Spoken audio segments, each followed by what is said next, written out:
गरीब साध साध सब नेक हैं, आप अपनी ठोरी। जो सतलोक ले जावेंगे वो साधु कोई और।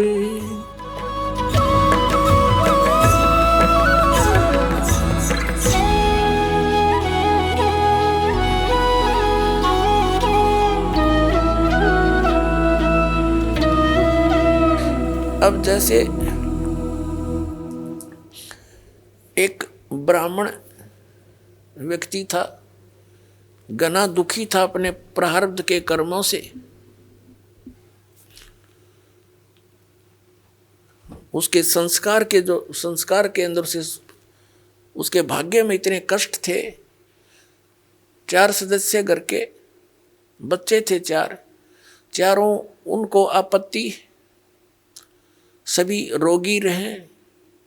कहीं झाड़ फूक करवाता है, किसी संतों के पास जाता है जो साधना और विधि बताते हैं, सब करता था, कंगाल हो गया।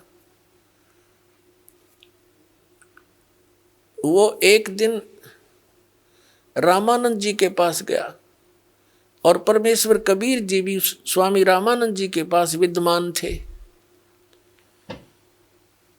स्वामी रामानंद जी से उस ब्राह्मण दुखी ने कहा कि स्वामी जी, ऐसे ऐसे आपदाएं मेरे ऊपर आ रही हैं, आपने जो भी साधना मुझे बताई मैंने सारी कर ली, पर कोई लाभ नहीं हुआ। तब रामानंद जी कहते हैं, स्वामी रामानंद जी, कि भैया ये आपके प्रारब्ध का कष्ट है, ये तो भोगे ही पार पड़ेगी। यानी दुख जो है ये पाप से होते हैं। पूर्व जन्म के हमारे जो संस्कार संचित हैं उनमें से कुछ पुण्य एवरेज में और कुछ पाप लेकर के एक मनुष्य के जीवन निर्धारित किया जाता है प्राणी का। उसको प्रारब्ध कर्म कहे जाते हैं।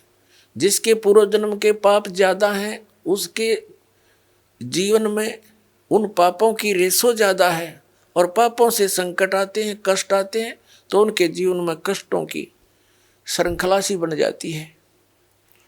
वो श्रृंखला उस ब्राह्मण भक्त दुखी के बनी हुई थी। परमात्मा ने कहा कि महाराज, कबीर परमेश्वर ने कहा स्वामी रामानंद जी को कि स्वामी जी, आप कह रहे हो कि इनके तेरे प्रारब्ध के कर्म हैं, ये तो भोगने ही पड़ेंगे। तो परमेश्वर ने कहा फिर भक्ति की आवश्यकता क्या रही? यदि जैसे कर्म लिखे हैं पुण्य और पाप यही सब कुछ प्राप्त होंगे तो भक्ति की आवश्यकता क्या स्वामी जी? तो स्वामी जी कहता, बेटा बच्चा क्या बताऊं, वेदों में ऐसा ही लिखा है। परमात्मा बोले, तुमने वेदों का कह का भी पता को नहीं, वेदों का नाम लेते हो, स्वयं भ्रमित हो, जनता को मिसगाइड किए बैठे हो। अब स्वामी रामानंद जी तो परमात्मा को देख रहे थे, देख कर आए थे सतलोक में। वो फिर उसके बाद ज्यादा अटपट नहीं करते थे, लेकिन अपनी अल्प बुद्धि का परिणाम जरूर दे देते थे कभी ना कभी। तब परमात्मा ने कहा कि वेदों को आप पुनः देखिए, उसमें स्पष्ट लिखा है कि परमात्मा घोर पाप भी नाश करता आपके जीवन का, प्रारब्ध का, सत साधना करने वाले का।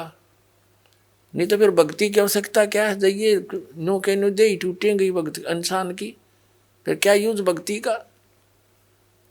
अपनात्मा जैसे किसी के पैर में कांटा लगा हो और वो किसी के पास जाता है, वो देख कर कहता है भी तेरा जो कष्ट है, पीड़ा जो तुझे कांटा लगा हुआ अंदर गहरा, ऊपर नहीं दिखता वो। तो उसके लिए समाधान क्या है? उसका समाधान तो ये है, कांटा निकलना चाहिए। और कोई ये कहे कि कांटा तो निकलेगा नहीं, ये तो तेरी एडी में पंजे में लगा ही रहेगा, और भक्ति कर, आगे का जीवन तो सफल हो जाएगा। यानी जो तेरे प्रारब्ध के कर्म हैं ये तो तुझे भोगने पड़ेंगे, और कोई ये कहे कि भक्ति कर आगे सुखी हो जाएगा। पुण्यात्माओं को ये कहे कि तेरे पैर का कांटा तो निकला नहीं, और जूता पहन ले आगे कांटे ना लगेंगे, तो कांटा लगे पैर में जूता पहना नहीं जा सकता, वो तो कांटा निकला। और फिर उसको सलाह दी जा कि जूता मत निकाल दिए सफर में, तो उस डर के मारे के कहीं फिर ना बात बिगड़ जा, वो कभी जूता नहीं उतारे फिर उस सफर में।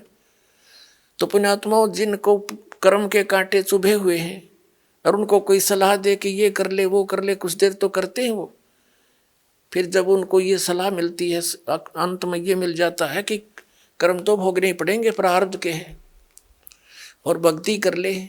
खाक भक्ति करेगा वो, कर ली भक्ति उसने तो फिर वो उस कांटे पर ध्यान रहेगा, पहन सकता जूता उसको। तो कहने का भाव ये है कि हमारे सदग्रंथ जो हमें बताना चाहते वो हमारे धर्मगुरु परिचित नहीं थे।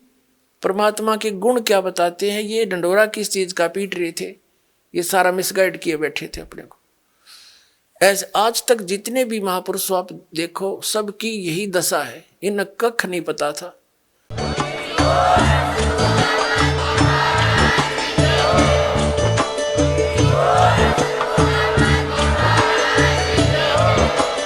आप सुन रहे थे जगत गुरु तत्वदर्शी संत रामपाल जी महाराज जी के मंगल प्रवचन। अधिक जानकारी के लिए विजिट कीजिए हमारी वेबसाइट www.jagatgururampalji.org। संत रामपाल जी महाराज जी के शुभ आशीर्वाद से पूरे विश्व भर में 500 से भी ज्यादा नाम दीक्षा केंद्र हैं, जिन पर संत रामपाल जी महाराज जी द्वारा ऑनलाइन निशुल्क नाम दीक्षा दी जा रही है। अपने नजदीकी नाम दीक्षा केंद्र का पता करने के लिए संपर्क करें 8222880541।